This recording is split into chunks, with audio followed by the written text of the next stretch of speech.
Captain Lark trudged forward through the forest. His stomach growled. It had been days since he was shipwrecked. With no supplies and no crew, the sailor was forced to press on alone. The worst of all, he was stuck on dry land.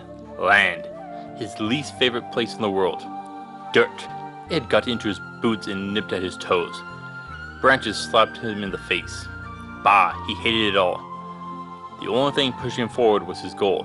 He knew he would find it. He had to. The burble of a brook drew his attention. His throat was dry as he approached. Looking down, he found the stream filled to the brim with white fish. No, these couldn't be fish, he thought. They had fur on them. It didn't matter. He was starving, and he was willing to try anything after having nothing to eat for days. He had no hesitation as he waded into the water, reached down and grabbed a fish. Its furry sides slipped between his fingers. Again, he dove for the fish, and it slipped away. There were so many, and he couldn't catch one with his fingers. Bah! Going back to shore, he turned to his old reliable tool. Lightning jumped from his fingers. Water bubbled as its power surged among the fish. In an instant, they were still. Before the current swept the fish away, he reached in and snatched them up. They gasped for breath as they sat on the shoreline. His mouth was already watering as he laid his catch out. He loved to bite straight in, but he knew to cook the fish first. While he collected firewood, he dreamt of the feast at hand. Welcome back to Mythical Phylogeny Adventures. I'm your guide, Jason. Fish come in a wide variety of colors and shapes, but fur? That is the Lodsilungur of Iceland. Let's take a look at this strange creature and find out why it is so dangerous.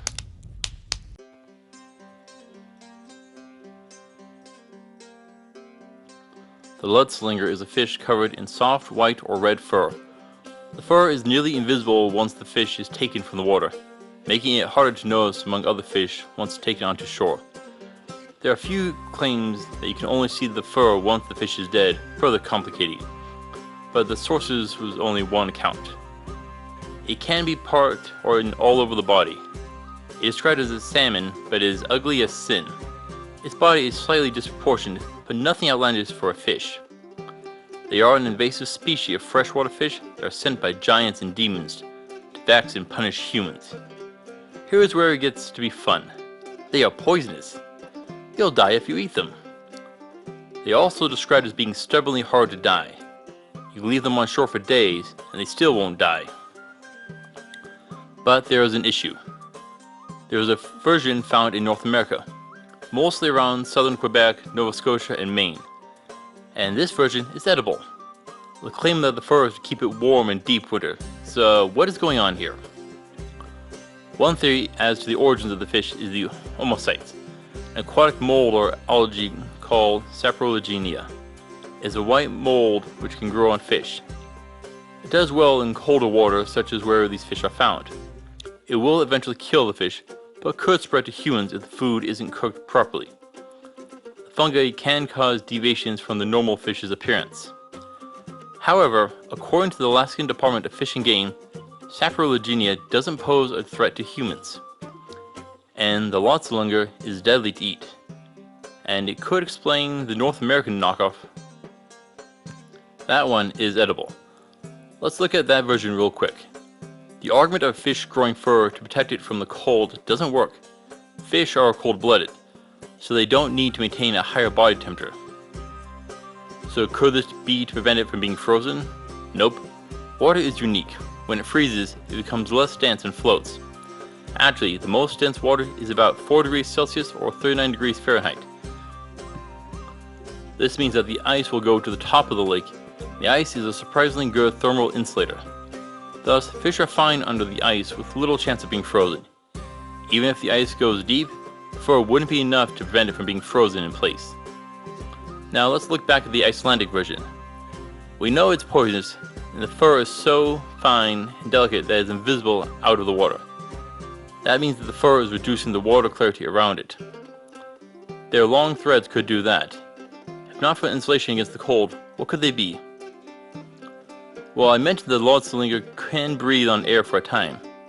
Could the fur be used as respiration? If it was connected around the gills, then I could say maybe, the Lodsilungur has its fur in different places, so this is out. What about fur protection?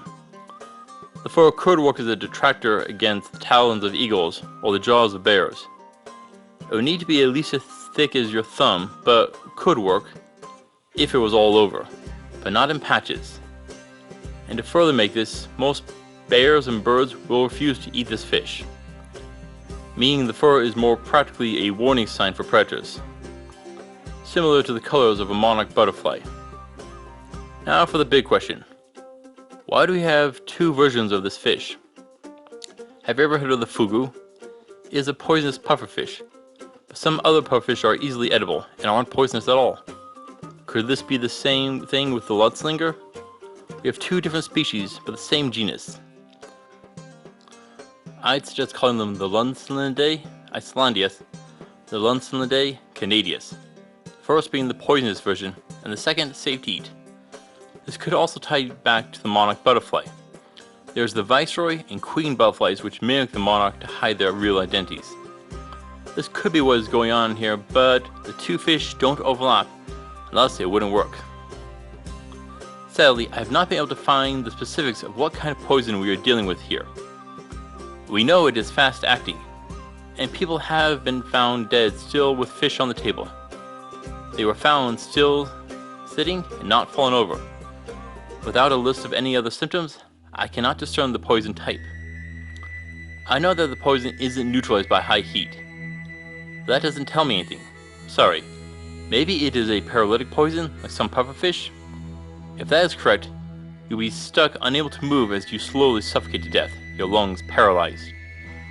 It might explain what we are dealing with, but I'm not sold on that yet. The last thing to note is the problem with invasive species.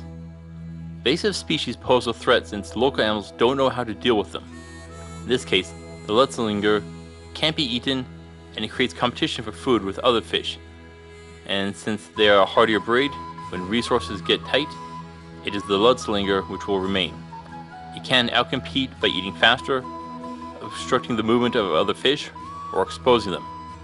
It could also use the same nesting ground or destroy the nests of other fish. These last two may help with the fur. The fur could be used as an irritant against other fish, or it may trick the other fish into thinking that the Lodsilungur is in fact a bear or cat with the fur, mimicking a predator. This may be the real reason for the fur, as a way to keep competition out of the way.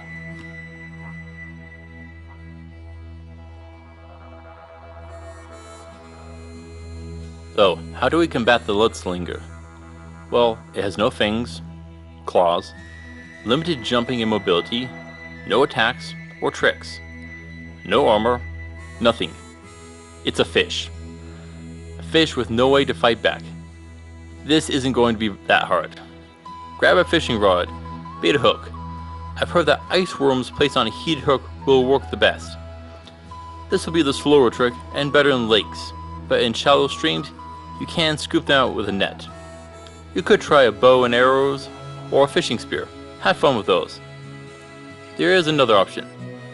There are claims coming from glacial lakes in Montana that heating the water quickly will cause the fish to supposedly explode.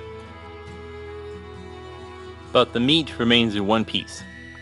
It sounds like the swim bladder or the stomach ruptures, the first being more likely. We could also use lightning to kill them. Both of these options will destroy the water source though. Freezing the lake is another option, but has the same problem. This version won't kill the fish, but you'll need to break through the ice until you can find the Lodsilungurs. Now, I would recommend against the brute force solutions of magic here. You want to remove the Lodsilungur but preserve the lake and the natural fish. Protect them with healing spells and disease curing spells. But the real threat is finding the Lodsilungur in your net. You'll need to put all the fish you catch into the water and look for the fur. Run your hand over the sides and see if you can feel the hairs. When you try eating any suspected Lodsilungur, don't. Just throw it out. No need to risk death. You can also spam the classically overpowered spell Detect Poison. Oh yes, that spell right there is the difference between life and death. You could also cast Cure Poisons on the food and on you the instant you feel any symptoms. Any symptoms. Be vigilant. Honestly, the Lodsilungur isn't a threat in a fight. Literally, if you have to fight one with both hands and legs tied to a chair, you'd still probably win just by sitting there and letting the fish struggle on land. Yes, this is a one-sided fight. If it wasn't poisonous, it would be nearly harmless. Oh sure, you could choke on a bone, but yeah, that poison is it. As long as you take the necessary precautions when eating the fish that looks funny, you'll be fine. That is why I'm giving the Lodsilungur a lowly 1 of 10 for difficulty. If you don't eat it, you basically can't lose. Doubly so when only half of them are poisonous.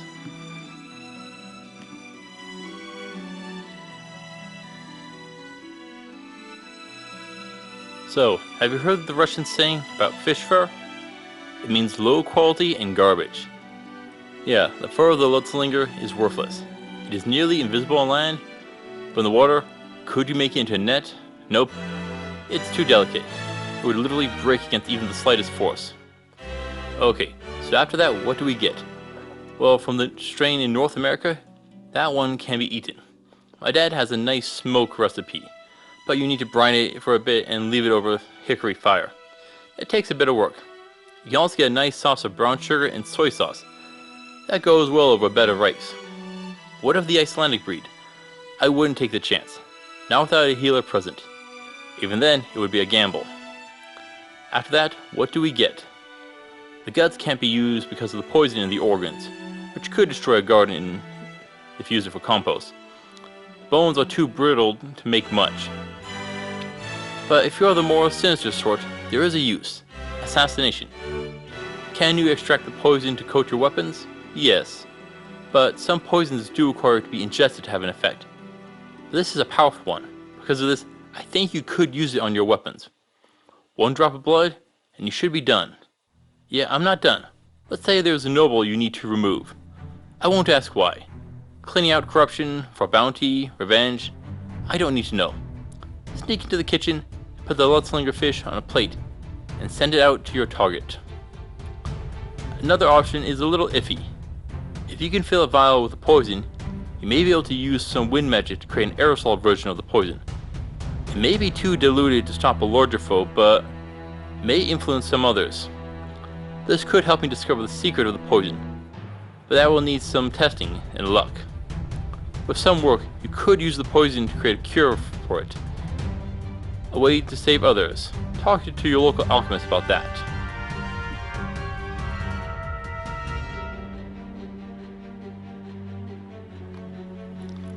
Smoke billowed and the fish sizzled on the campfire. They were almost done. His stomach growled. Captain Lark couldn't wait any longer. Taking up the stick that was shoved into the fish's mouth, he readied to dine. He blew on it to cool the tender flesh off. 1, 2, and a growl sounded behind him. Captain Lark dropped the fish in the dirt as a massive creature lumbered towards him. It sniffed at the fish before taking a step towards the man. The sailor gripped his fist and ready for a fight. The Lodsilungur is a strange creature, but only one variant is deadly. Hopefully, if you're fishing, you won't find that one. Thank you for watching, adventurers. Please return next week, where a classic D&D monster is our foe. The owlbear. Until then, I'll see you on the roads.